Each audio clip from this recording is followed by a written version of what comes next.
모든 교양은 남 얘기죠. 안 물어봐도 알려주는 남 얘기 아날람 145회 방송 아날람과 함께 영화 보기 그리고 공개 녹음 방송을 시작하겠습니다.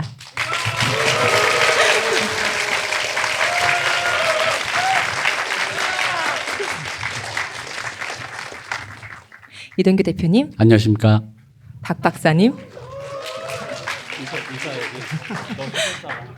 예, 안녕하십니까. 홍대선 작가님, 안녕하세요. 안녕하세요. 시옷입니다. 아, 부끄럽네요. 네. 이렇게 눈을 마주보고 할 줄이야. 저희가 얼굴에 지금 철판을 깔고 네, 지금 이렇게 앉아 있습니다. 이렇게 많은 분들 앞에서 저희가 이야기를 한 건 처음이에요. 작년에 출판 기념회 때 북콘서트 할 때 재작년이구나. 3년 됐어요. 벌써 3년 됐어요. 3년 됐어요. 그때 한 100분 정도 오셨는데 오늘은 아닌 것 같은데. 아니 그렇게 왔어요. 네. 오늘은 한 200분 정도 오셔가지고 저희가 또 이제 이 자리 구도도 이렇게 밑에 있어가지고 뭔가 숫자에 압도당하는 그런 느낌이에요. 이제 이 영화를 저희는 오늘 한 번 더 봤지만 그 전에 무슨 얘기를 해야 될까 하고 이 영화를 집에서 따로 한 번 봤어요. 봤는데 제가 보고 나서 사실 영화를 보고 나서 제 보고 난 감정 자체는 감동을 받았어요.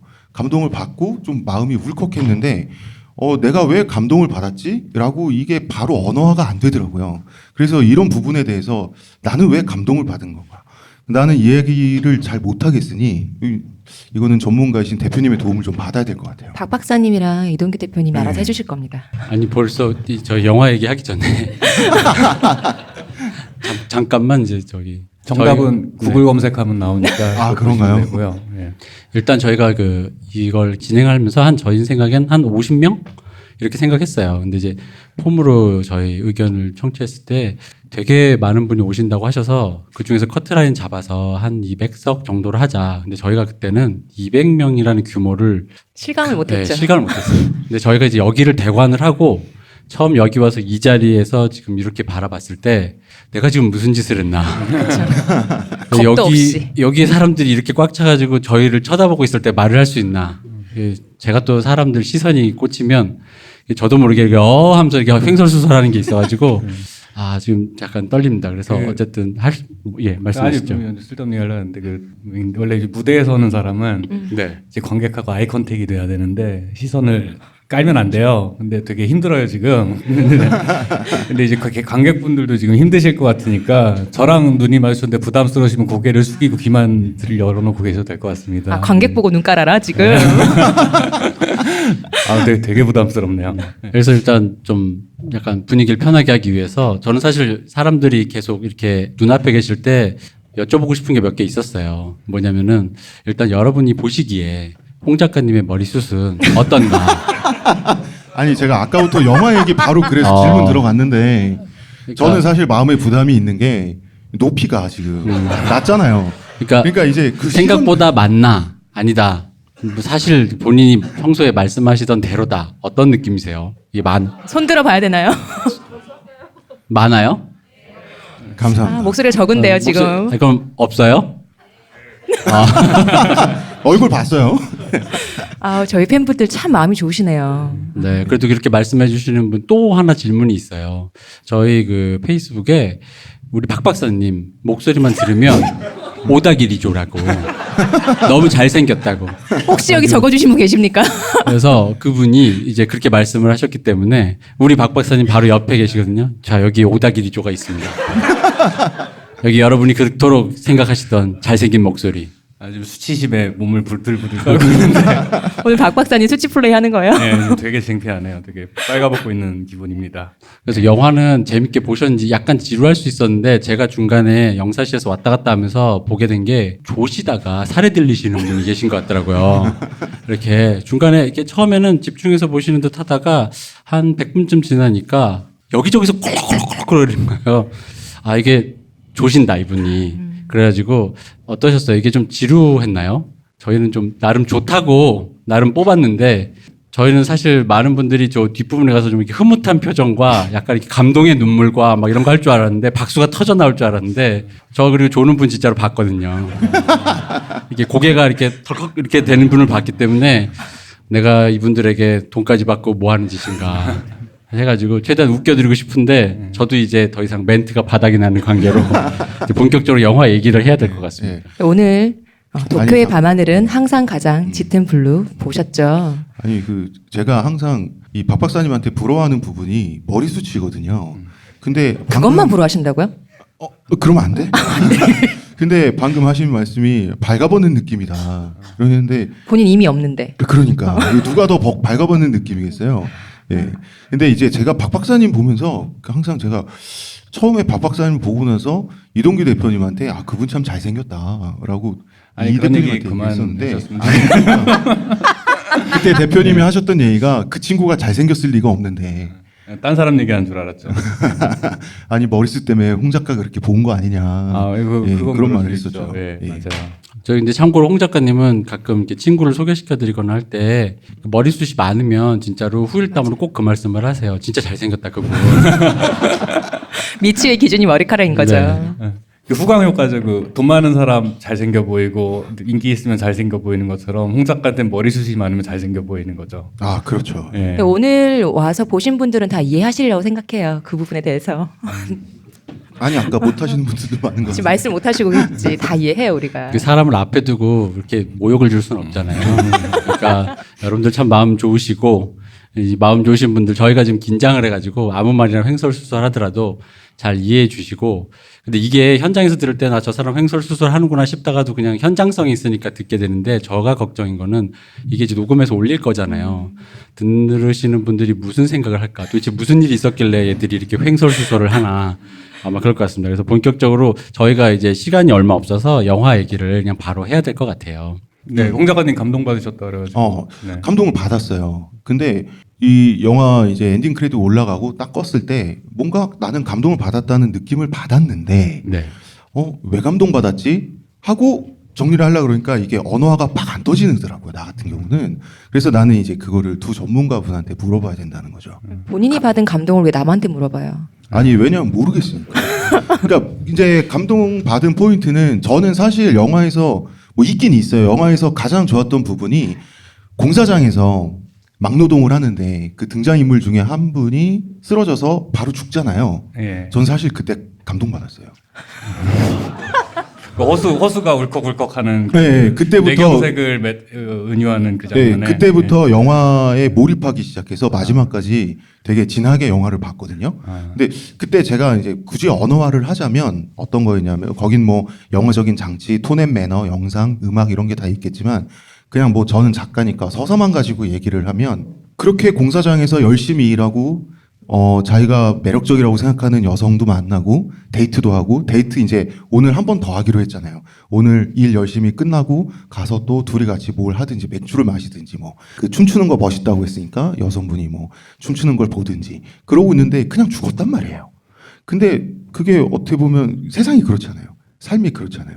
그 죽음이라든지 그런 끔찍한 일은 한 번에 찾아오고 우리도 그냥 뭐 고속도로에서 운전하다가 뭐 블랙박스 영상 같은 거 요새 유행하는 유튜브 영상 보면 그 승용차는 아무 잘못도 안 했는데 그냥 트럭이 덮쳐요. 그게 세상이잖아요.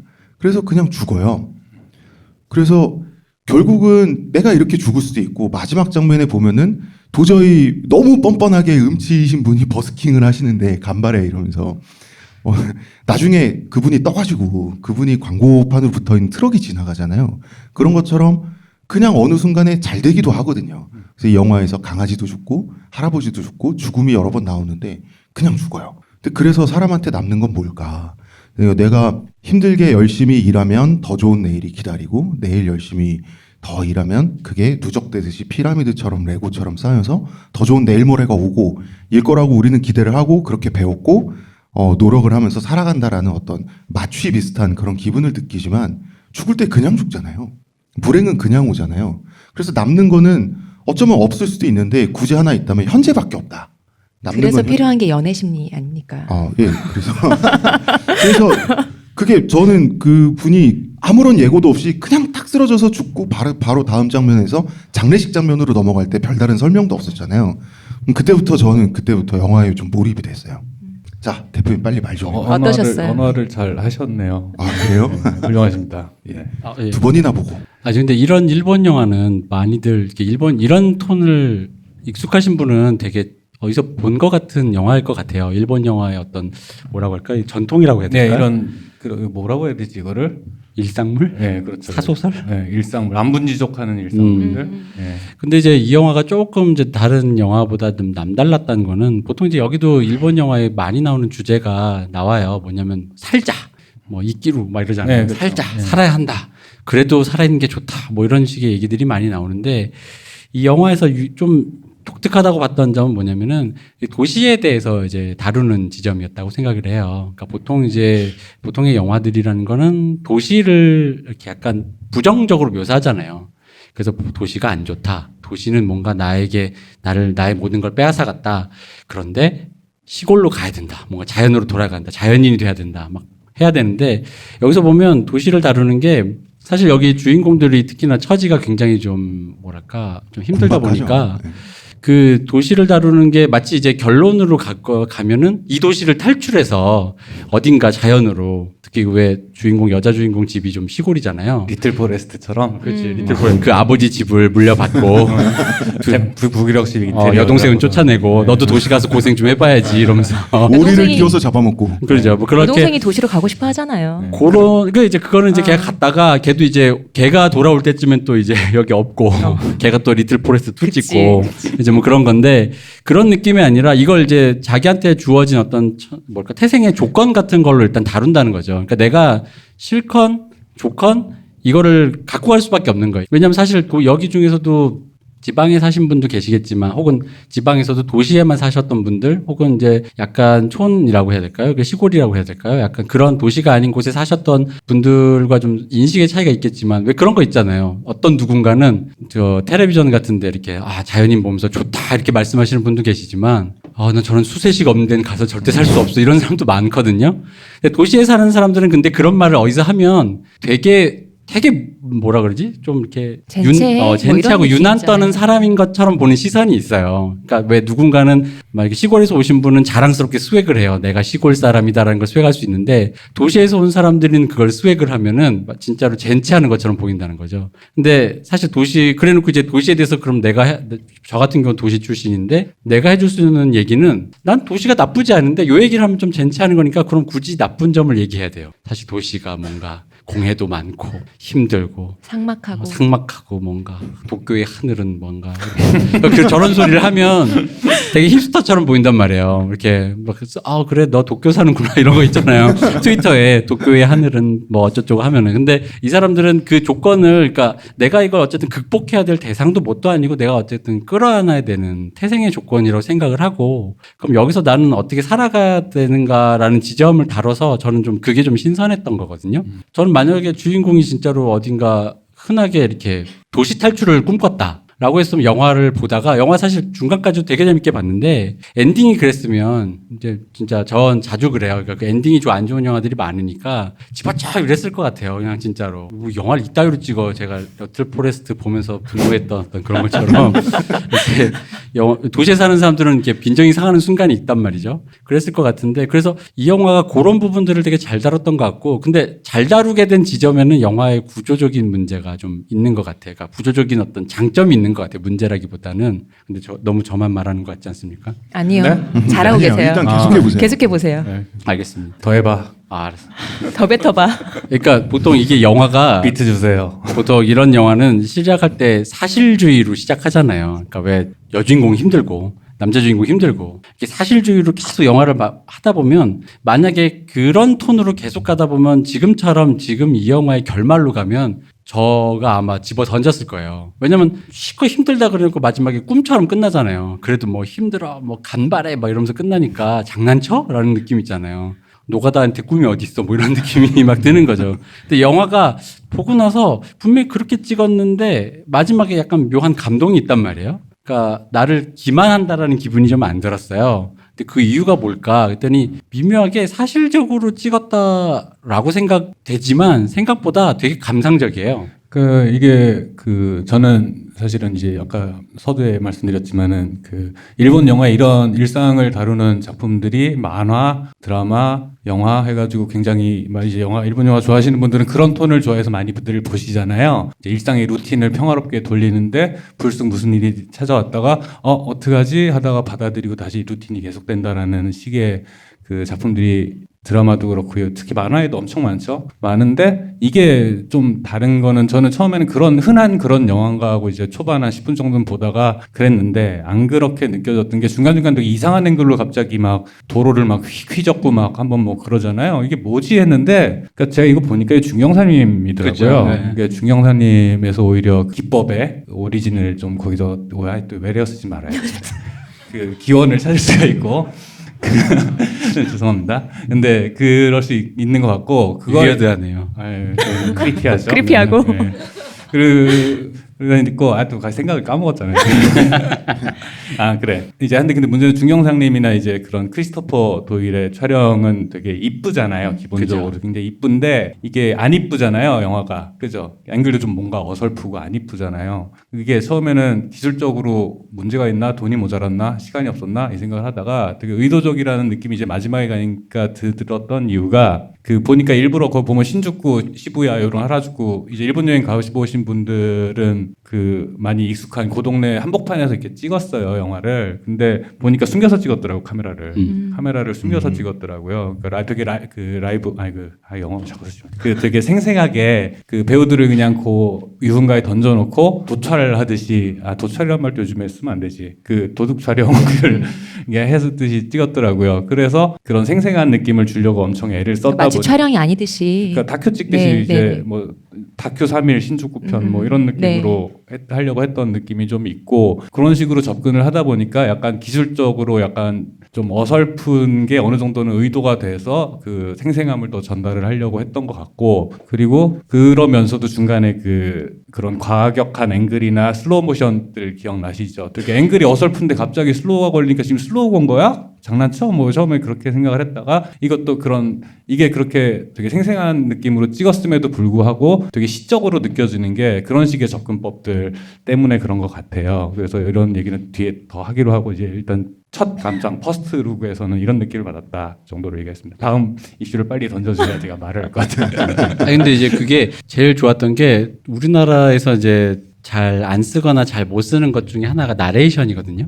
나레이션 하면은 근데 나레이션을 굉장히 잘 썼어요. 그러니까 나레이션이 굉장히 감상적인 부분들 지금 박 박사님이 언급하신 그런 장면들에서 나레이션이 효과적으로 들어가면서 굉장히 감상적이 되니까 사실적으로 생각해서 세상은 정말 힘들어인 것처럼 하지만 살짝 그런 터치를 통해서 이렇게 뭐라 그러지 이걸 희석시킨다고 할까요? 그러니까 보니까 찾아보니까 네. 원작이 있다고 그래서 보니까 네. 시집이라 그러더라고요. 네, 맞아요. 그러니까 시집에서 영감을 받은 거를 이야기를 감독이 구성을 해서 찍었다고 했는데 그러다 보니까 이 감독께서 연출을 어떤 식으로 해야지라고 생각해서 참고한 게 이제 중경사님 같은 작품이었던 것 같다라는 생각이 들다. 이거는 그러니까 관시법이죠. 알 수 없죠. 근데 그런 것 같아요. 시에서 나왔던 그런 문장들이라든가 그런 것들이 많이 구성되어 있다고 들었고요. 저도 시를 이제 구해서 제가 일본을 읽을 수가 없기 때문에 근데 그랬다고 들었고 그래서 그런 감상적인 부분들이 엔딩으로 향해 가는 그 장치를 효과적으로 만들어줬다. 근데 그게 없었으면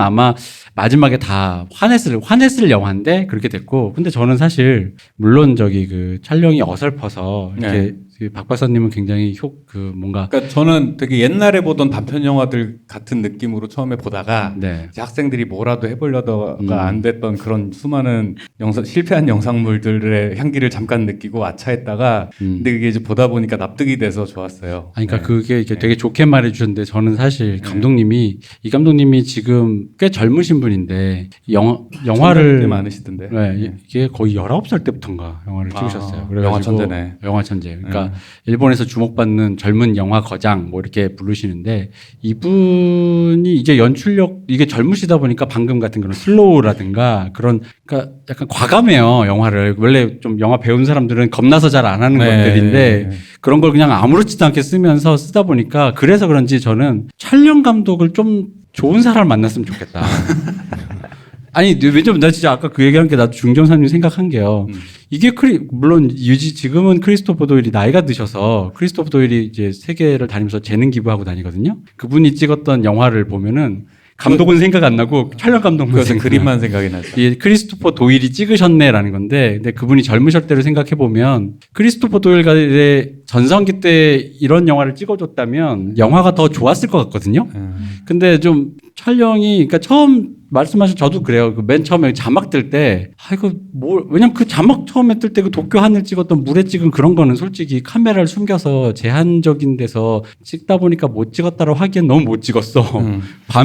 밤에 강물 찍는데 그걸 누가 뭐라 그러겠어. 네. 근데도 그걸 보면서 이 촬영 감독님이 좀 더 바뀌었으면 이 영화가 좀 더 그 엣지 있었겠다. 예를 들어 준경삼님이라든가. 근데도 영화에 뚝심 있지 않아요? 그러니까 근데 이걸 끝까지 그러니까 연출력이 네. 좀 좋다라는 거죠. 그러니까 그거를 뚫고 나오는 게 연출력이 좋았다라고 생각이 돼서 그래서 마지막에 좀 아쉬운 점이 촬영 감독은 왜, 이 감독님은 왜라는 생각이 들고 근데 젊은 감독님이니까 일본의 촬영 감독님이 잘 안 계시는 건지 이 시노다 노보루 감독님이 돌아가신 뒤로 되게 이렇게 기동력 있는 촬영을 했었어야 됐을 것 같아요. 짐작컨대 환경을 보니까 네. 그 진짜 실제 신주쿠역에서도 찍고 하다 보니까 이제 자기 수족처럼 데리고 빨리 뛸 수 있는 사람들 위주로 아마 작업을 하지 않았을까라고 미루어 짐작을 하는 건데 이거는 제 그 분과 얘기할 기회가 있으면 확인해 보겠습니다. 근데 궁예지만 맞을 것 같아요. 네. 그 예를 들어서 저는 이제 비슷한 작품으로 예를 들어서 옛날에 이제 그 도쿄 소라라는 영화가 있어요. 그것도 그냥 말 그대로 도쿄 하늘이 도쿄 콤마 소라니까 하늘이죠 그냥. 그 네이버 영화 이런 데 검색하면 나오는데 혹시 스키다 좋아해라는 영화 보신 분? 예, 그 영화 감독님의 데뷔작이에요. 근데 그 영화도 요거랑 톤이 되게 비슷한데 그거는 그림이 엄청 예뻐요. 엄청 예뻐요. 근데 보니까 감독님이 출신이 CF 감독 출신이더라고요. 네. 그래서 그런지 그림이 엄청 예쁜데 다루는 감수성은 비슷해요. 비슷한데 기존의 얘기랑 그러면은 그 수십 년 동안 일본에서 버블 시대 이후에 도시에서 소외된 젊은이들이 프리터하다가 외로워하다가 서로 만나서 희망을 찾고 끝났어라는 얘기를라는 건 수도 없이 한 30년 최소 30년이죠. 한 30년 반복한 얘기인데 하다못해 그 기무라 타쿠에 나왔던 롱베케이션조차도 그런 이야기인데 이거를 이제 와서 왜 하냐라고 하면은 저는 이제 홍 작가님이 시작하자마자 바로 킬링 포인트를 혀를 찍어주셨는데 그러니까 죽음을 다루는 게 되게 계속 죽음을 리프레시 시킨다라는 게 되게 큰 차이인 것 같아요. 보면은 이제 영화가에서 이제 저는 개가 죽은 건 깜빡 잊고 있었는데 저는 그래서 3번 죽음이 나와요. 그러니까 영화 시작할 때 환자가 한 명 죽죠. 그리고 중간에 그 홍 작가님이 감동하셨던 예, 공사장 그 동료. 뇌경색으로 예. 예, 혈관이 갑자기 막혀서 감동하셨다는 그 장면. 그리고 나서 마지막에 그 할아버지 옆집 살던 할아버지. 예, 할아버지 돌아가. 그러니까 죽은데 그 3가지 죽음이 나오고 중간에 버려진 개. 애니메이션으로 죽는 걸로 이제 암시가 되죠 죽음이. 근데 그렇게 죽음을 계속 리프레시 시키는데 이 타이밍에 젊은 프리터들 얘기는 대체로 보면 대부분 그 사람들이 그 제가 좋아하는 작품 중에 호박과 마요네즈라는 만화가 있어요. 키리코 나나 영화도 있습니다. 영화도 만들어졌죠. 그분 작품들이 영화를 많이 만들어졌죠. 블루 같은 거. 네. 근데 거기 보면 호박과 마요네즈도 비슷해요. 그 여자랑 젊은 남녀가 동거를 하는데 여자분이 이제 생계가 쪼들려서 남자분은 꿈을 이루겠다고 기타리스트를 하고 있는데 바람 피고 돌아다니고. 아닙니다. 남자 아닌가요? 주인공은 바람을 안 피고. 바람 안 폈나? 그렇구나. 저는 또 남혐을 이렇게. 네. 그 남자 그 생계가 쪼들리니까 그 여자분이 남자친구 몰래 그 이메쿠라 같은 거를 하죠. 이미지 클럽이라고 네, 이렇게 뭐 레깅스 같은 거 입고 약간 있는. 유흥업소 일을 하는데 그때 그 만화의 끝에 보면은 되게 큰 활자로 일상은 너무 소중해서 깨지기 쉬우니까 잘 다뤄야 된다라는 요지의 되게 큼직한 나레이션을 하면서 끝나요. 이게 싸이월드에서 엄청 그 짤이 돌았어요. 네, 맞아요. 싸이월드 감성 짤이에요. 네, 맞아요. 언제 아이디? 요즘 말로 치면 이제 인싸 감성이죠. 그렇죠. 네. 근데 그런 대부분 그러니까 그 일본인들이 약간 일상적인 루틴에 대해 되게 강박적으로 집착을 하잖아요. 근데 여기서는 보면은 이 영화는 특이한 점이 뭐냐면은 그런 루틴에 대한 강박이 일단 없고 그러면서 되게 일상적인데 거기에서 계속 죽음에 대해서 시작할 때부터 이미 넌 이미 죽어 있어라는 거를 시작을 하잖아요. 북두신곤처럼. 근데 그것도 일본 감수성이구나. 북두신곤. 죽음을 끼고 가는 거죠. 그렇죠. 언제든지 그러니까 죽을 수 있는 가능성을. 프리터라고 하는 사람들이 그 이제 버블이 붕괴되고 나서 취업이 안 되고 혹은 취업을 포기하고 아르바이트로 생계를 유지해도 나의 일상을 지켜서 이렇게 해서 주변에 있는 사람들의 관계를 소중히 하면서 살아간다라는 게 이제 일본식 그 프리터들 물의 그 일상 물의 얘기였다면 여기서는 그것도 금방 끝나. 그러니까 여기서 되게 강조되는 게 육체가 쓰러져 가는 거를 계속 강조를 해요. 너의 삶도 영원하지 않고 네 젊음도 영원하지 않으라를 계속 메멘토 모리처럼 계속 리프레시를 시켜주는 거예요. 그래서 그러고 있는데 끝을 이미 나는 이 영화가 어떻게 끝날지 알고 이 삶이 어떻게 끝날지 알고 이 사랑이 어떻게 끝날지 아는데 왜 시작을 해야 돼? 라는 질문으로 시작을 하는 거죠. 죽을 것 같은 데서 뭐하러 살아? 라는 질문이 농담이 아닌 거죠. 이제는 이 사람들한테는. 그런 시대가 된 거죠. 똑같은 30년 전에 그 프리터나 지금의 프리터나 삶의 루틴은 똑같은데 그때도 아마 40, 50대 프리터들은 노가다 뛰다가 다쳐가지고 나 더 뭐 이상 더 살 것 같다 이런 생각 했을 거예요. 근데 그게 눈에 안 들어왔었겠죠. 그 시대에는. 근데 이제는 그게 눈에 들어오는 시대가 됐고 그러다 보니까 한국하고 차이가 없는 거야 보고 있는데. 그게 이제 저도 나이가 이제 40이 돼서 노가다를 한다고 노가다라도 하지 뭐라는 말을 이제는 빈말로도 못하는 그 나이가 되고 나니까. 감독님 몇 살이신 거예요, 이분이? 83년생이요. 네. 83년생이요? 아직 네. 젊구만. 노가다 할 수 있겠는데. 아직 영화를 찍을 수 있는데 네. 왜 노가다를 하시겠어요? 같은. 얼마나 차이 난다고 그렇게.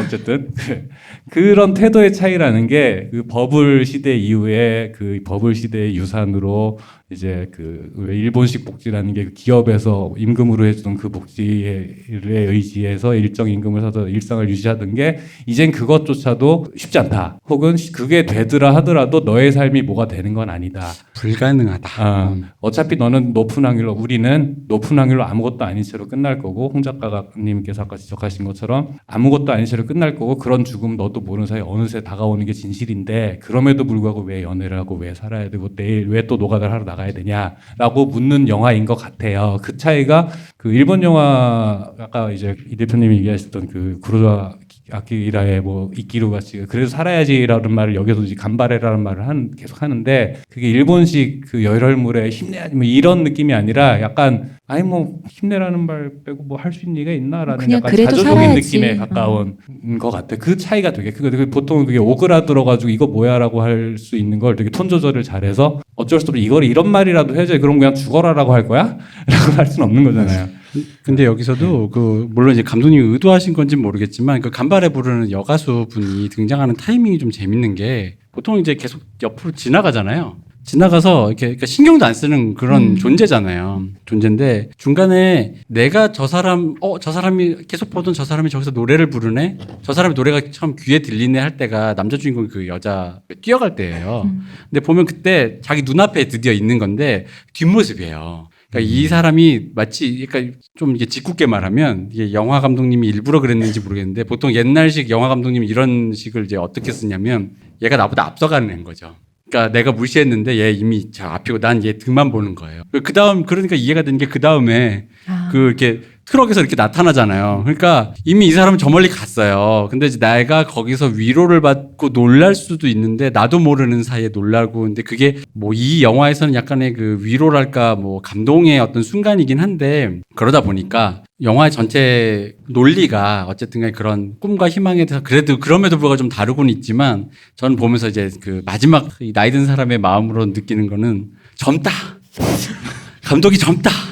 아직 꿈을 이렇게 꿈과 희망을 그러니까 젊은 것도 막 그러니까 그게 사실 이런 얘기들이 겸연쩍잖아요. 그죠. 그런 얘기를 하기가 겸연쩍은데 그걸 그래도 내가 어른 된 입장에서 할 수 있는 얘기가 이 정도 아닌가의 느낌에 가까운 것 같기도 하고. 그러니까 감독이 젊다인데 그래서 네. 방금 제가 말씀드린 그 간발에 부르는 여성이 그 이렇게 등장했다가 멀리 떠나가는 그 단계별이란 느낌이 감독의 약간 냉소적인 어떤 짓궂은 그런 개그 같은 거예요. 남들은 그러니까 저만큼 간다. 저 개그죠, 그거는. 그러니까 네가 아무리 그렇게 하고 해도 어차피 될 놈들 뭐 이런 느낌이잖아요. 우연이죠. 다 우연이죠. 모든 건 랜덤이죠. 근데 솔직히 정말 놀랍거든요. 이분이 음이 안 맞아요. 노래가. 그래가지고 일부러 음치를 그 소외해가지고 될 리가 없는데 그 되는 거야. 옛날 영화 휘트니 휴스턴이라도 불러서 그러니까. 해야 될 거를 좀 놀랬는데 어쨌든 그게 감독의 어떤 짓궂은 약간 그런 짓궂음이라고 생각을 들었고. 근데 그 방금 말씀하신 델롬데 네. 나는 그것도 이제 그 도시의 특성 중에 하나라고 왜냐하면 도시라는 데는 밖에 나가면 왜 동네에 그 리어카에다가 폐지 줍고 다니는 할머니 할아버지 우리 지나쳐서 나오잖아요. 그래서 도로에 가면 도로에 내가 가진 전 재산보다 더 비싼 차가 그냥 눈앞에서 굴러다녀요. 그러니까 도시라고 하는 건 항상 이렇게 그 내 밑에 위에 층위를 보여줘요. 그래서 왜 놀이터에서 그 허리 아픈 아저씨가 앉아가지고 전자담배를 이렇게 쓸쓸하게 피고 있는데 이게 막연하게 등 뒤 그 바라보는 모습을 등 뒤에서 카메라가 잡잖아요. 뭐냐면 중산층 일가족이 왜 그 공기방울 불면서 엄마 아빠가 애들하고 같이 노는데 그 허리 아픈 아저씨한테는 거의 불가능한 장면인데 그래서 그 허리 아픈 아저씨를 그 장면이 그 아저씨를 놀린다기보다는 그게 그냥 눈에 띄어요. 도시는 뭐 도로에서 이렇게 이게 강렬하게 대비가 된다. 강렬하게 대비가 돼요. 예. 아무렇지 않게 강렬하게 대비가 돼요. 맞아요. 예. 좋은 지적이신 것 같은 예. 게 거기서 보면 이제 필리핀 노동자가 나오죠. 여기서 근데 필리핀 노동자 이분이 제일 번듯해. 처자식도 있고 정직원이고 그리고 성실하고 심지어 친절해. 주변 사람 다친 사람 돌보고. 그리고 층간소음 가해자입니다. 아 그러네요. 예. 대단한 권력자죠. 아 맞네. 아 그런 일이 있었네. 그지. 저는 그 옆집 사람이 뭐 하나 할 줄 알았어요. 끝까지 참고 끝나더라고요. 근데 그 청년이 마음에 들어가지고 민폐 끼치는 걸 까먹고 있었어요. 안 되겠네. 안 내서 촬영하겠습니다. 아니 근데 그 옆집 그게 그럴 수 있는데 보통 감독님들이 시나리오를 쓰시다가 막힐 때 바로 그런 사람들을 활용하는 거예요. 아 그래서 깔아놨군요. 그죠. 보통 시나리오가 막히면은 전학생이 오거나 살인을 해야 되거든요.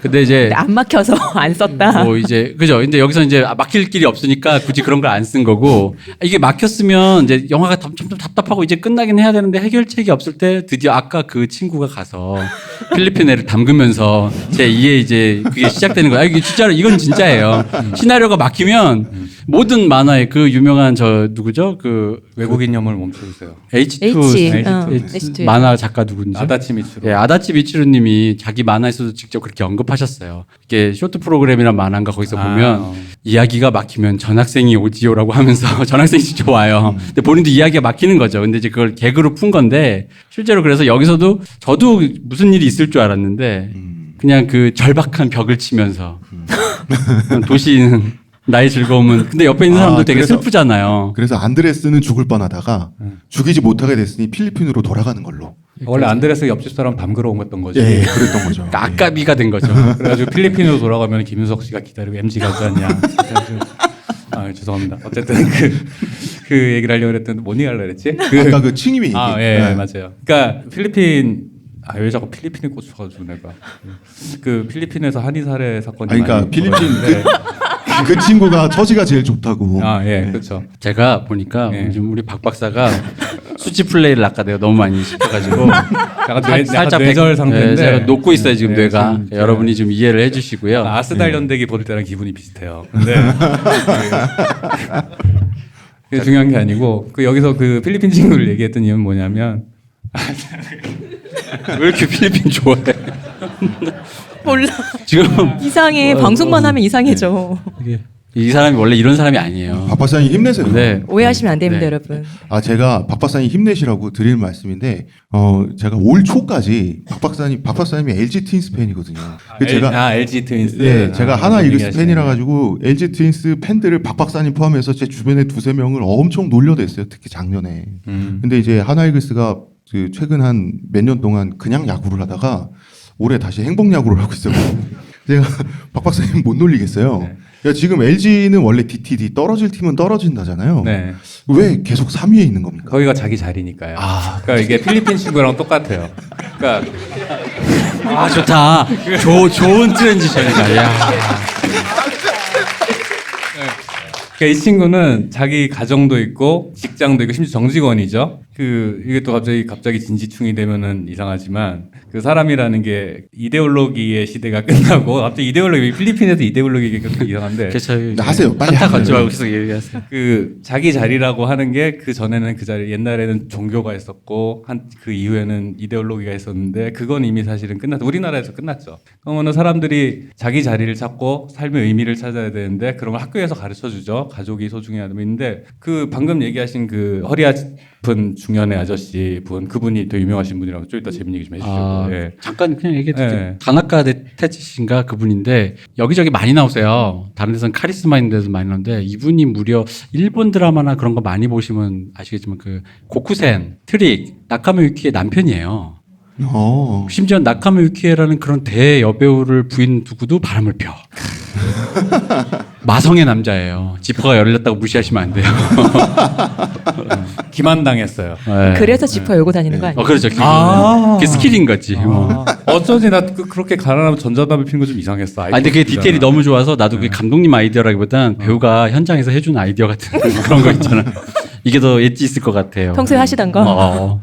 그러니까 그 중요한 그 나쁜 아저씨 나카유키 남편 네. 그분이 이제 허리를 잡고 그러고 쳐다보고 있는 장면에 보면은 그 분이 전에 이혼을 당했는지 뭐 이런 전사가 약간 그런 뉘앙스만 있고 얘기는 안 해요. 근데 제가 볼 때는 이분은 젊었을 때 그 우리 남자 주인공이랑 똑같이 살면서 나이를 이렇게 먹었을 거라고 나는 생각을 해요. 왜냐하면 그 일본에서 그 프리터 얘기 나온 지가 한 20년, 30년 됐단 말이야. 그분들이 이제 진짜 그 나이 됐어요. 중년이 됐단 말이에요. 그러면은 사실은 보험도 없지, 뭐 집도 절도 없지, 가족도 없지, 나이 먹고 자기를 돌봐줄 사람이란 것도 없고, 그리고 자기가 미래를 담보받을 무언가도 뭐 연금, 뭐 우리나라처럼 강제로 국민연금 든 것도 아닐 테고, 그러니까 이 양반은 그냥 몸이 망가지면 그 길로 인생이 끝이에요. 그러니까 자기 스스로 자조적으로 꼴 좋다 하면서 죽을 때까지는 살아야지라는 말 외에는 할 수가 없는 건 거예요. 그러니까 이 일 어떻게 될지 몰라라고 이제 왜 주인공이 정작 그 사람 보고 자살하지 마라는 얘기 계속 하잖아요. 근데 실제 죽는 사람은 다 엉뚱한 사람들이에요. 그죠?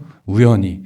그러면은 우리 운 좋아서 이게 이 말이 너무 되게 회의적으로 시니컬하지만 절망적으로 살다가 고통 없이 한 방에 가는 건 오히려 축복일 수 있어 사람한테. 근데 예를 들어서 그 나카미키의 남편 그분이 허리를 다쳐서 노가다도 못 하는데 그 상태로 그냥 늙어가기만 해.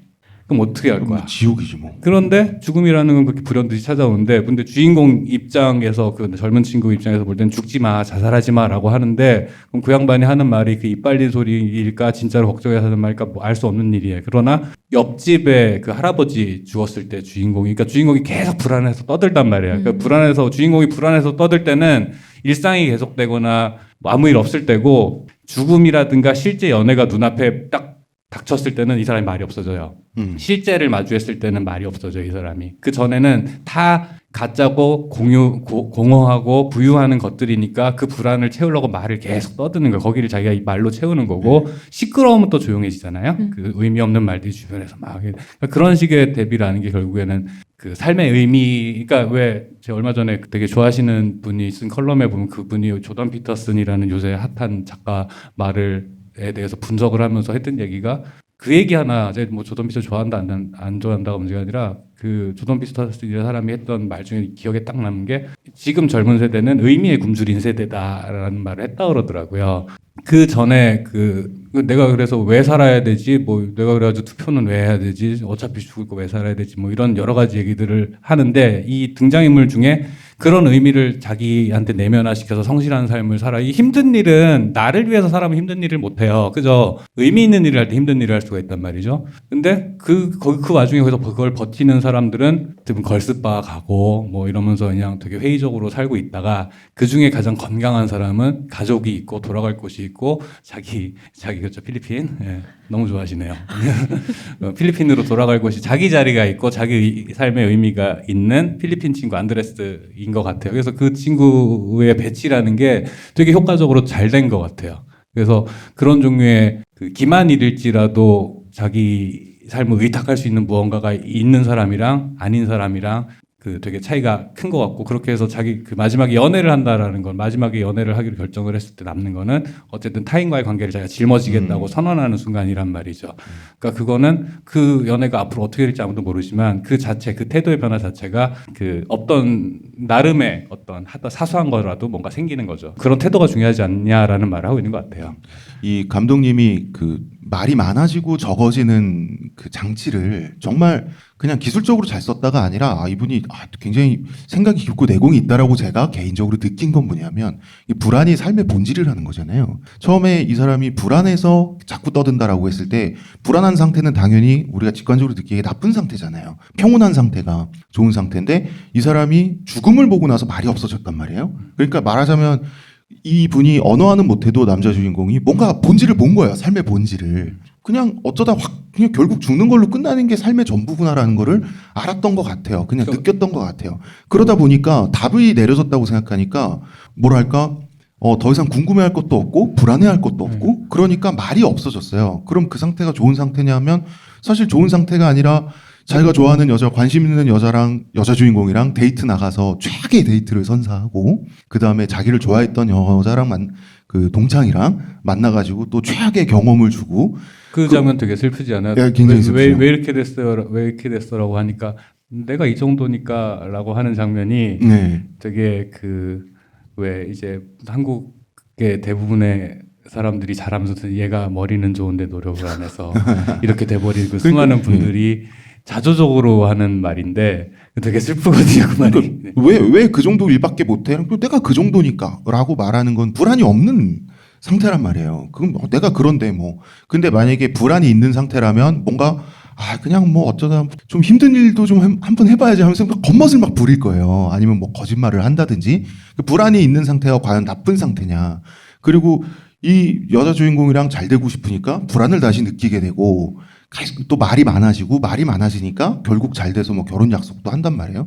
그 불안한 상태라고 하는 건 약속을 했어. 집에 같이 찾아. 집에 같이 가잖아. 맞네. 그래서- 상견례. 네. 맞네. 그래서 불안한 상태라고 하는 거는 내가 잘 될지 잘 안 될지 모를 때만 불안할 수 있잖아요. 내가 잘 될 리가 없어라고 확신한 상태 불안하지 않아요. 그러니까 그것도 과연 어느 삶의 어떤 상태가 좋은 상태인지에 대한 질문을 던진다고 생각을 했어요. 근데 저는 그 남자 주인공이 그런 점은 좀 아닌 것 같아요. 왜냐하면 그러니까 그게 맞기도 하면서 또 아니기도 하다는 생각이 드는 게 삶이라는 게 불안을 느끼고 자기가 의미를 찾을 때는 앞이 보여야지 삶의 의미를 찾는 건데 그런 프리탈 삶이 앞이 그렇게 없는 삶이잖아요. 반밖에 못 보잖아요. 그쵸. 음. 그쵸. 앞들 반밖에 못 보고 그러다 보니까 이거는 뭐 의미고 불안이고 없기 때문에 외려 그렇다고 생각해요. 저는. 그런데 거기 이제 그걸 받아서 얘기를 하면 결국 그러니까 저의 말은 틀릴 수도 맞을 수도 있지만 결국 이제 중점이 삶이라는 거죠. 어차피 다 감상이니까. 삶이라는 거죠. 이것도 어떻게 연애물이라고 만약에 이걸 볼 수 있다면 아마 우리나라 영화 중에 내 머릿속의 지우개, 클래식 이런 영화랑은 완전히 반대에 있는 영화란 말이죠. 일단 남녀 주인공의 외모도 정우성 씨 뭐 이런 이게 분들하고. 한국 영화였으면 이제 남자 주인공이 시력을 양쪽 다 잃어가겠죠, 말씀. 그렇죠. 예.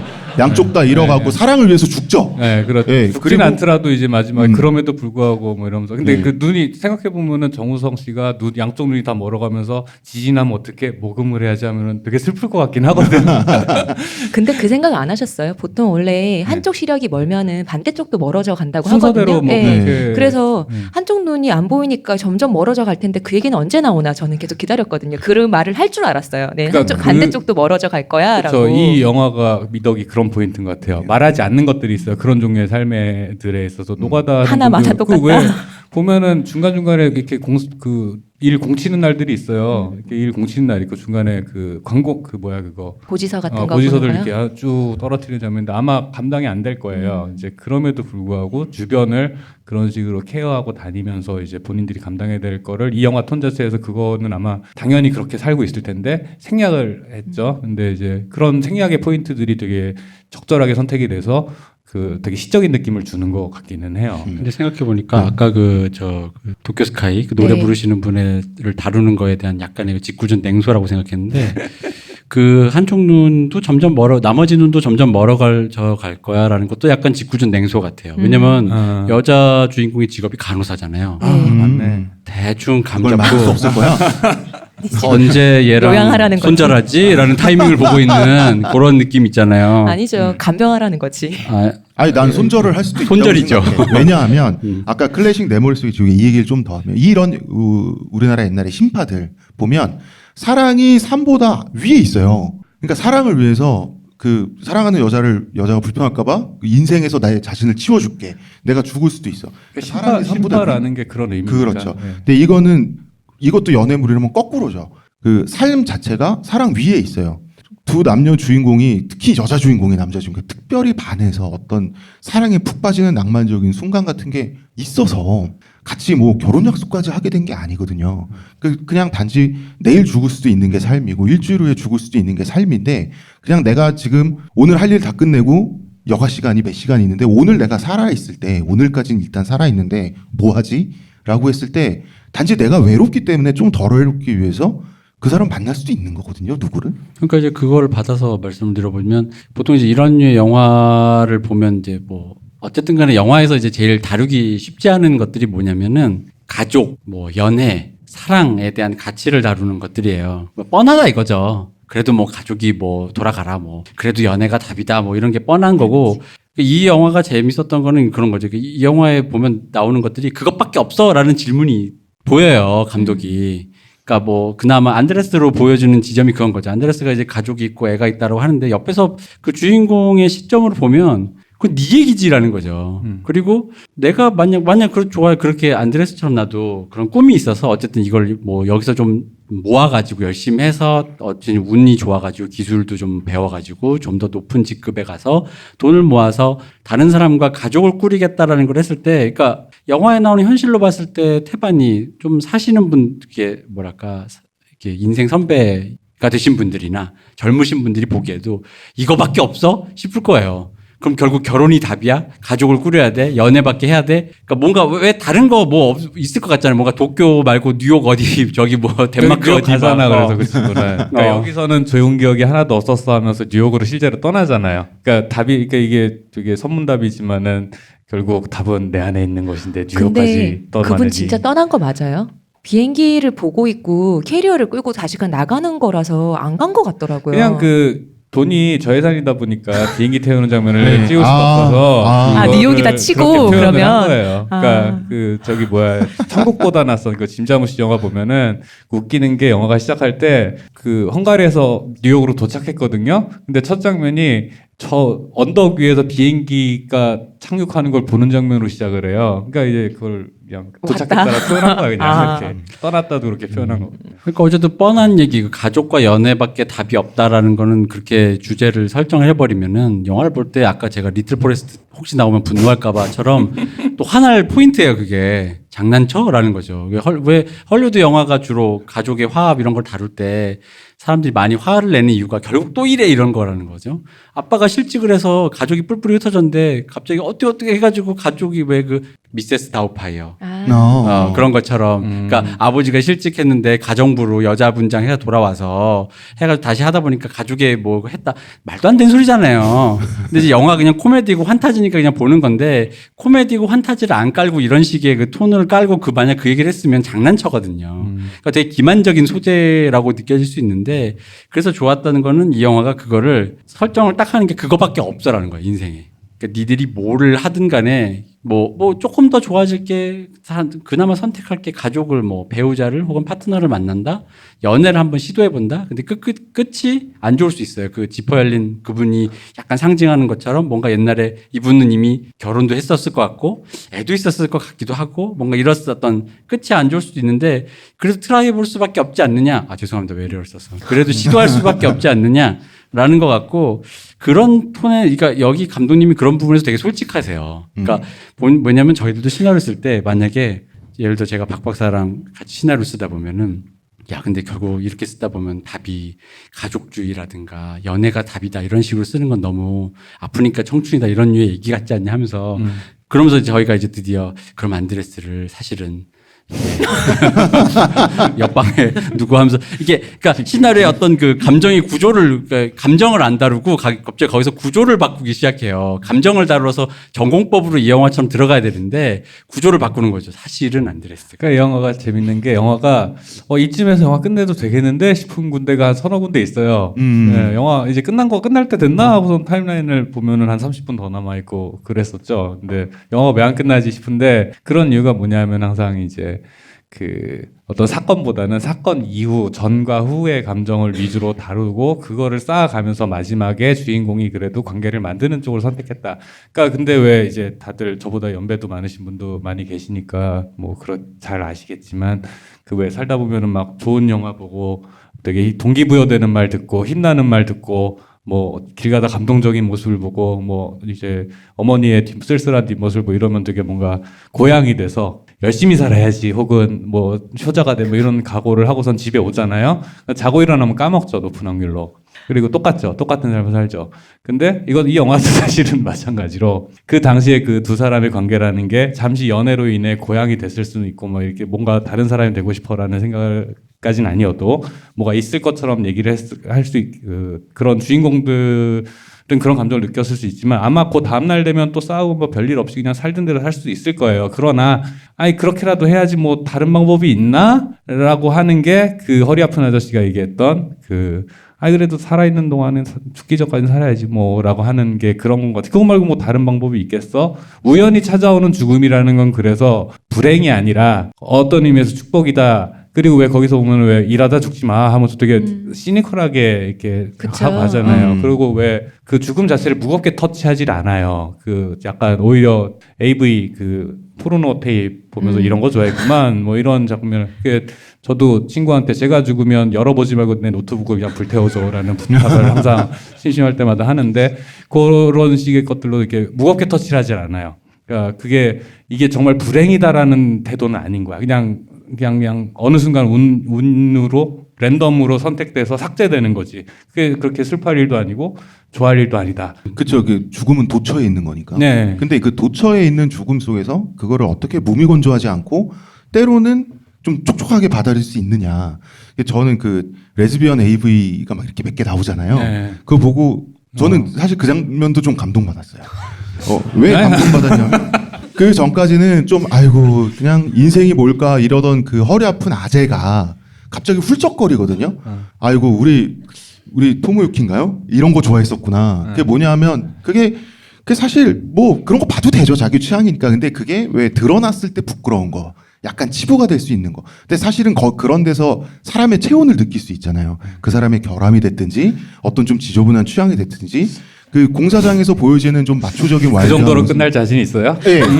그런 모습이 아니라 이 사람의 어떤 모습이 됐든 제 장르가 중요한 게 아니라 어떤 모습이라도 어쨌든 어떤 뭐 지저분한 모습이 됐든 그 사람이 이 사람도 이런 욕망이 있었고 좀 남들과는 다른 취향이 있었고 뭔가 좀 더 체온이 느껴졌을 때 그 훌쩍거리잖아. 난 그 장면 감동받았다니까.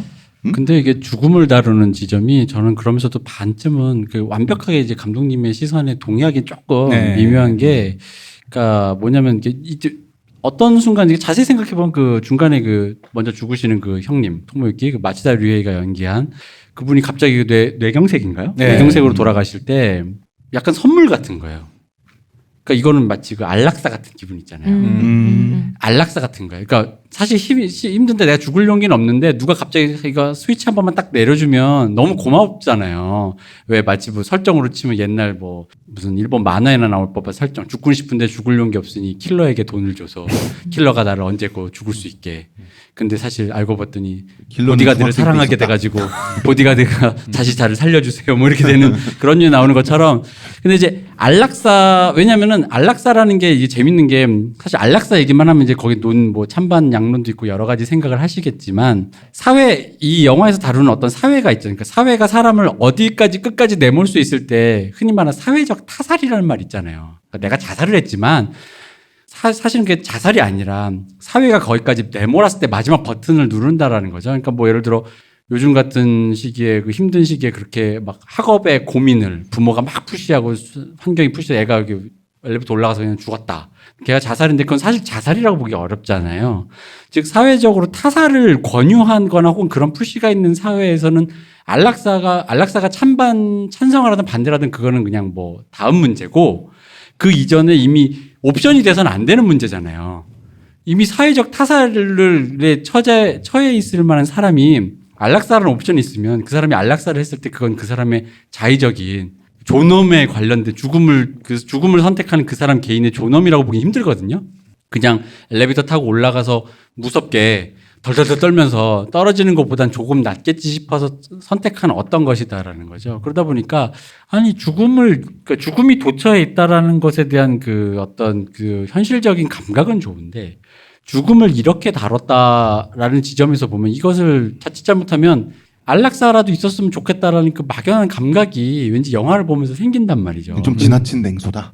아니죠. 지나친 냉소가 지나치게 너무 거리두기를 했다. 좋게 얘기하는 거죠. 좋게 죽음에 얘기했다. 대해서. 어. 지나치게 좋게 얘기하는 거죠. 그냥 그러니까 너무 아무것도 아니라는 식으로. 네, 얘기하는 너무 아무것도 거는. 아니고 그나마 오면 다행이고 혹은 약간 좀 시크하게 시니컬보다는 시크하게 죽음은 뭐 죽는 거지 뭐라고 하는데 근데 누구도 죽음 앞에서 그러니까 마치다 유에이처럼 바로 휙 가면 다행인데 그 허리가 안 되는 그분 그 마성의 남자 그분이 허리가 안 돼서 더 이상 일을 할 수 없어 누워 있을 때 그 누군가 사회적인 자원을 써야 되잖아요. 만약 그분이 들어 눕는다고 쳐보자고요. 사지가 이게 안 된다 그러면 그럼 사회적 자원이 들어가야 돼요. 우리는 대부분이 늙어서 죽기 전에는 저 혼자 죽을 수는 없어요. 누군가는 분명히 하다못해 휠체어라도 밀어주는데 그런 사회적인 자원을 쓴다라는 부분에 대한 고려를 이렇게 약간 그런 부분에서 약간 스킵이 되다 보니까 그래서 또 그러니까 그런 느낌을 사실은 그 옆집 할아버지랑 관계에서 어느 네네. 정도는 뉘앙스만 주고 뉘앙스만 끝냈어. 그러니까 그런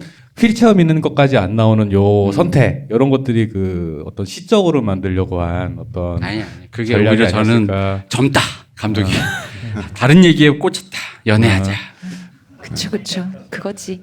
여기서 우리가 좀 이렇게 달아올라야 얘기가 재밌어지는 건가요? 아 아닙니다. 네. 그 네. 저 영화 얘기는 사실은 저는 할 얘기는 대강 다 된 것 같은데. 실컷 얘기하더니 이제 또 끝났다고 하다가 들으면 참가하세요. 네, 알겠습니다. 그 작년인가요? 일본이 정말 더워가지고 그 혼자 사는 노인분들이 많이 돌아가셨던 걸로 네. 그 뉴스가 이렇게 났었는데 그 모티브로 이제 그 노인분이 등장하셔가지고 왜 내장이 네. 예뭐 돌아가셔도? 그 작년에 우리나라도 한창 더울 네. 때 이제 그런 뭐 에어컨 쪽방촌 이런 데 그런 일이 이런 있었죠. 얘기를 게다가 또 이런 것도 있는 것 같아요. 이게 이제 감독님 젊으시잖아요. 그러니까 왜냐면은 사실 이 살아야 한다라는 주제는 일본 영화의 단골 소재긴 하지만 되게 옛날 감독님들이 이제 흔히 말하는 그 전후 세대가 원폭에 대한 공포에서부터 오는 그 어떤 살아야 한다. 원폭 나라가 망하고 원폭 맞고 그럼에도 불구하고 나라를 재건하면서 재건의 경험에서 오는 그러니까 희망찬 의미의 살아야 한다였어요.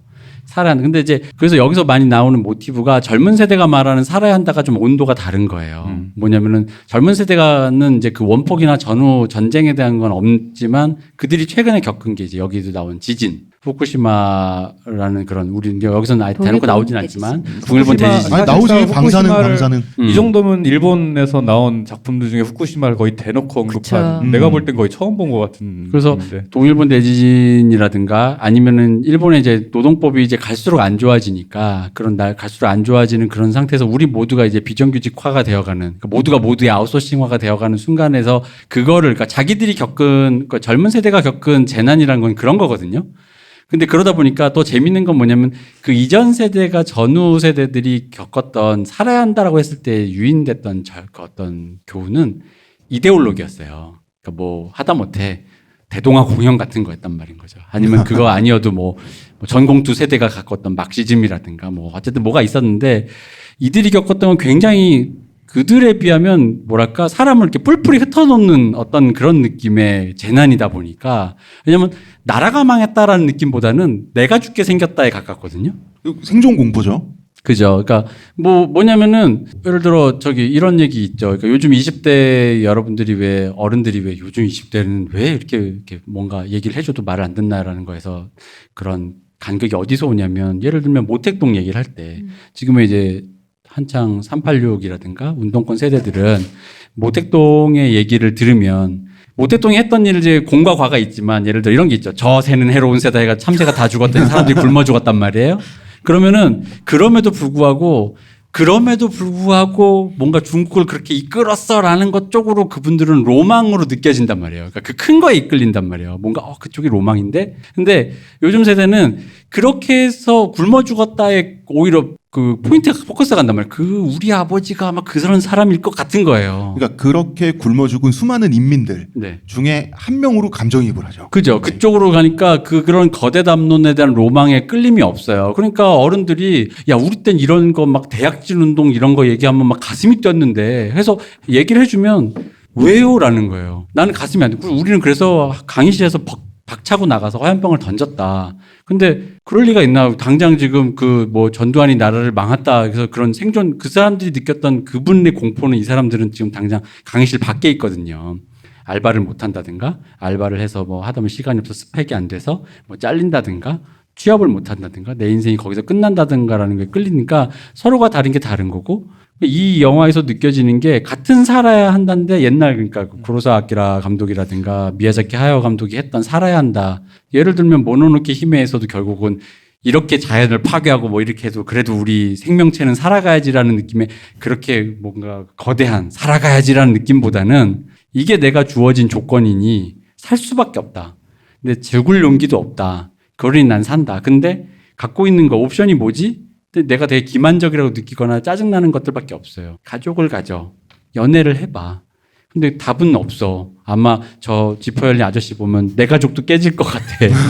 그리고 연애 힘들 것 같은데 나 분명히 눈 마저 멀어져 가면 손절당할 것 같은데 내 뭐 이런 허리도 거. 언젠가는 예 그렇게 될 것 같아요. 근데 그거밖에 없다라는 거죠.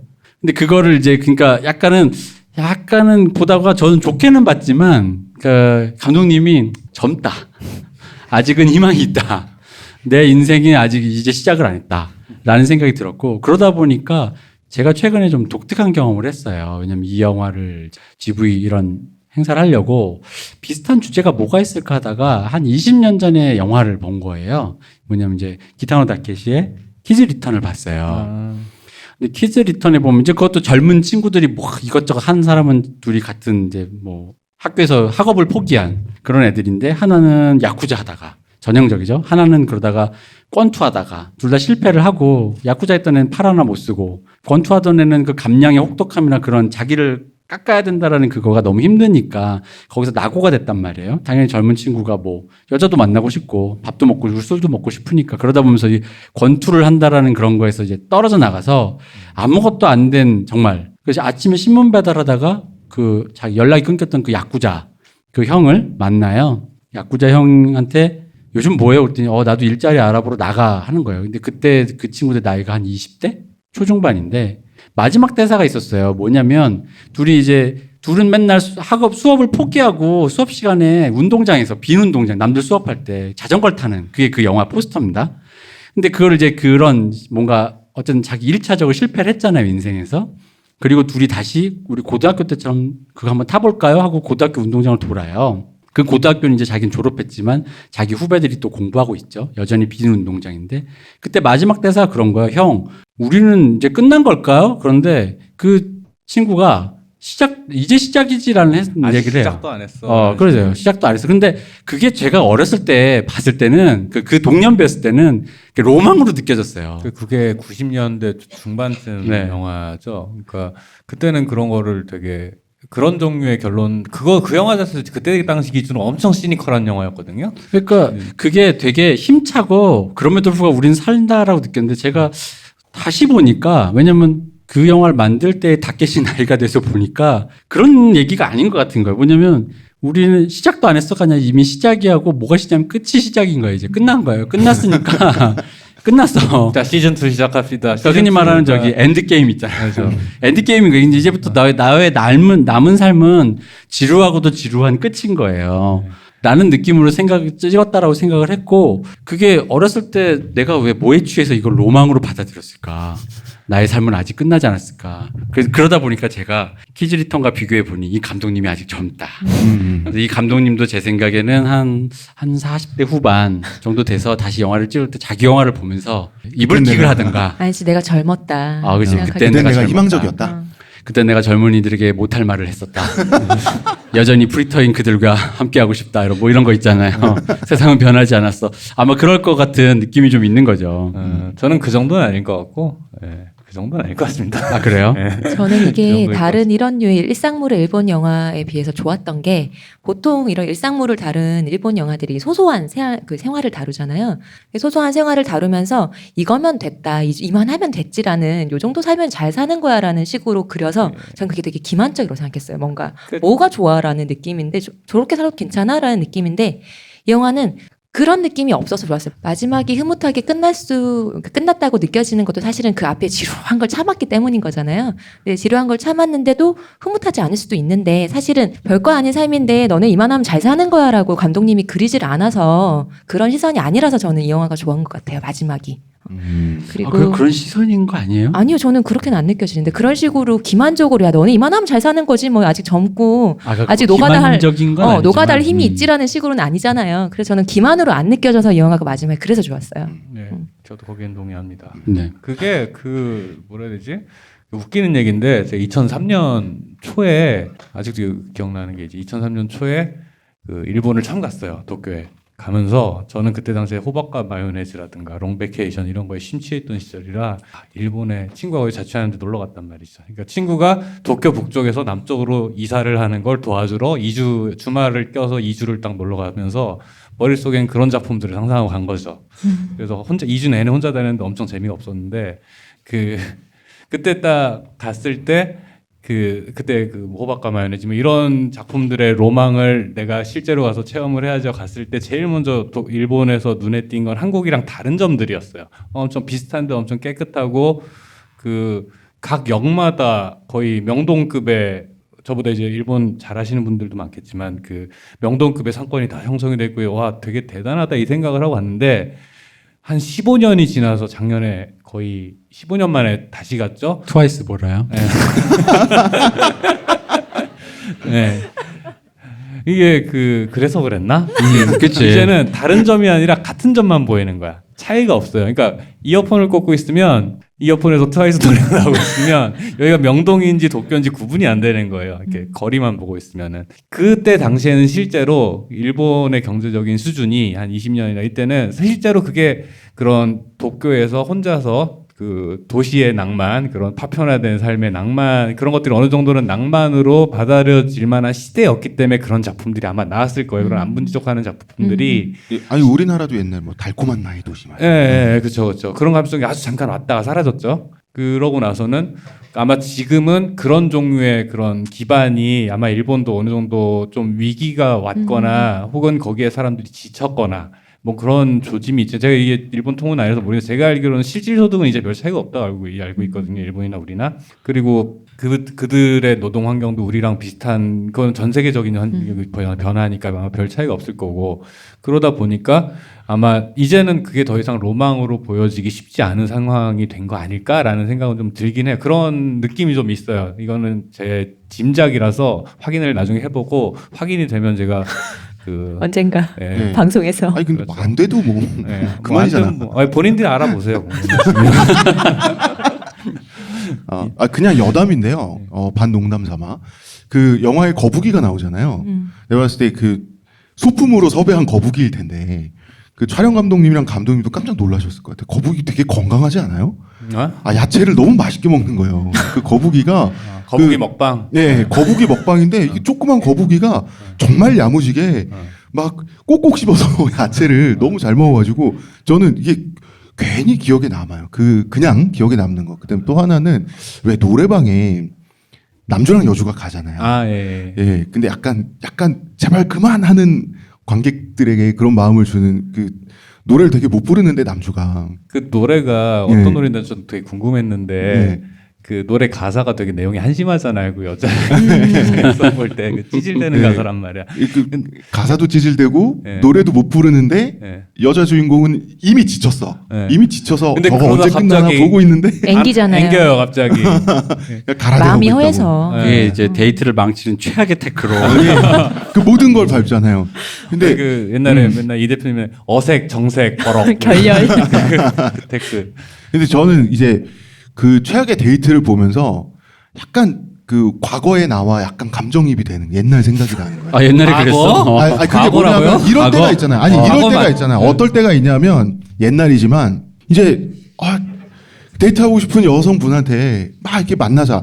만나기만 하면 막 좋을 것 같잖아요. 만나기만 하면 막 좋고 그날 하루가 막 되게 멋있어질 것 같고 그 사람도 나를 좀 더 좋아하게 될 것 같은데 정작 만나서 뭐하지? 만날 생각만 했는데 만나고 나서 뭐하지? 그래서 내가 뭔가 이분을 어디로 데려가고 뭐 노래를 부르든지 뭘 하는데 이분 표정이 안 좋아. 벌써 이분은 지루해하고 있어. 노래를 열심히 할수록 안 좋아져. 안 좋아지고 있어. 근데 나는 이미 기차의 레일을 탔어요. 여기서 멈추고 오늘 데이트는 실패한 것 같습니다. 이럴 수는 없거든요. 우리가 근데 이 나이쯤 되면은 가는 수밖에 90 근데 없어요. 해체해야지 뭐 하는 거야. 이 나이쯤 되면 알 수 있는 게 있잖아요. 델롬델이라고. 네. 그게 아무것도 안 하고 얼굴만 보고 있어도요. 잘 됐으면 잘 됐어요. 아니 그러니까 그쵸? 그러니까 나는 노력을 해야 되잖아. 근데 노력을 하면 할수록 노력을 안 뭔가 해도 뒷편이 델롬델이라니까. 없어. 영화 없잖아. 죽을 놈 어차피. 옛날에 그런 적 그래. 없었어 다들? 옛날에 그런 적 없었어? 아니 여러분 영화의 주제가 시도라도 해봐야지라는 게 영화의 주제인데 지금 그렇게 말씀하시면 어떡해요. 그러니까 너무하네. 이제 그 많은 시도 중에 방금 말씀하신 그 노래방에 그 앵기는 게 바로 그 주인공이 우리가 수많은 좌절하는 순간인 거죠. 그랬는데 어쨌든 그 영화의 전체적인 흐름으로 보면 그런 좌절 속에서 그 여자는 어쨌든 되긴 되잖아요. 그쵸. 그러니까 시도라도 해봐야 되는 그 거예요. 여자분이 되게 착하지 않아요? 천사죠. 네. 마음이 되게 삐뚤어졌는데 사실 선한데 삐뚤어진. 그러니까. 아니 근데 그게 저는 사실 처음 봤을 때는 남자 주인공이 이게 가끔 어쩔 때 컨디션 너무 안 좋을 때 홍 작가님을 닮아가지고 이렇게 왜 또? 홍 작가님 가끔 알베토 낼 이렇게 TMT 할 때가 있거든요. 부모 이렇게 스토커 할 때가 있어서 아 컨디션 안 좋으면 그렇죠. 그렇죠. 말하는 습관만 남아가지고 많이 뇌는 미화 정상. 있습니다. 보통 주로 컨디션이 안 좋으시기 때문에. 근데 그래서 어쨌든 그러다가 그래서 남자 주인공에 대한 저도 남자니까 아무래도 남자 주인공을 좀 위주로 보다가 그래서 여자 주인공이 그래도 마음이 되게 넓구나 이랬어요.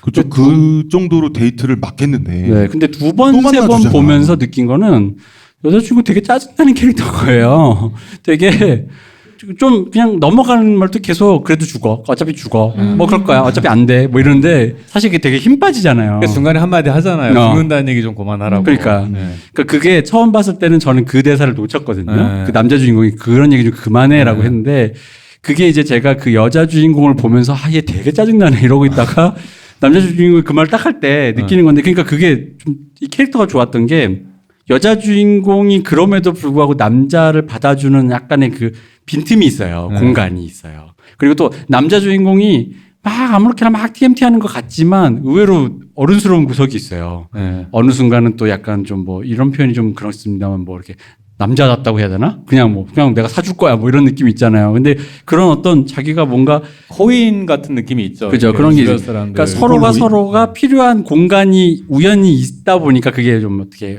뭐 이런 말이 좀 이게 속은가? 아다리가 맞아가지고 사귀게 된 건데 아 일본 영화니까 인연이 괜찮은 걸로. 되었다. 네, 연이 인연이 맞았다. 되었다. 예. 우연이 되었다. 네.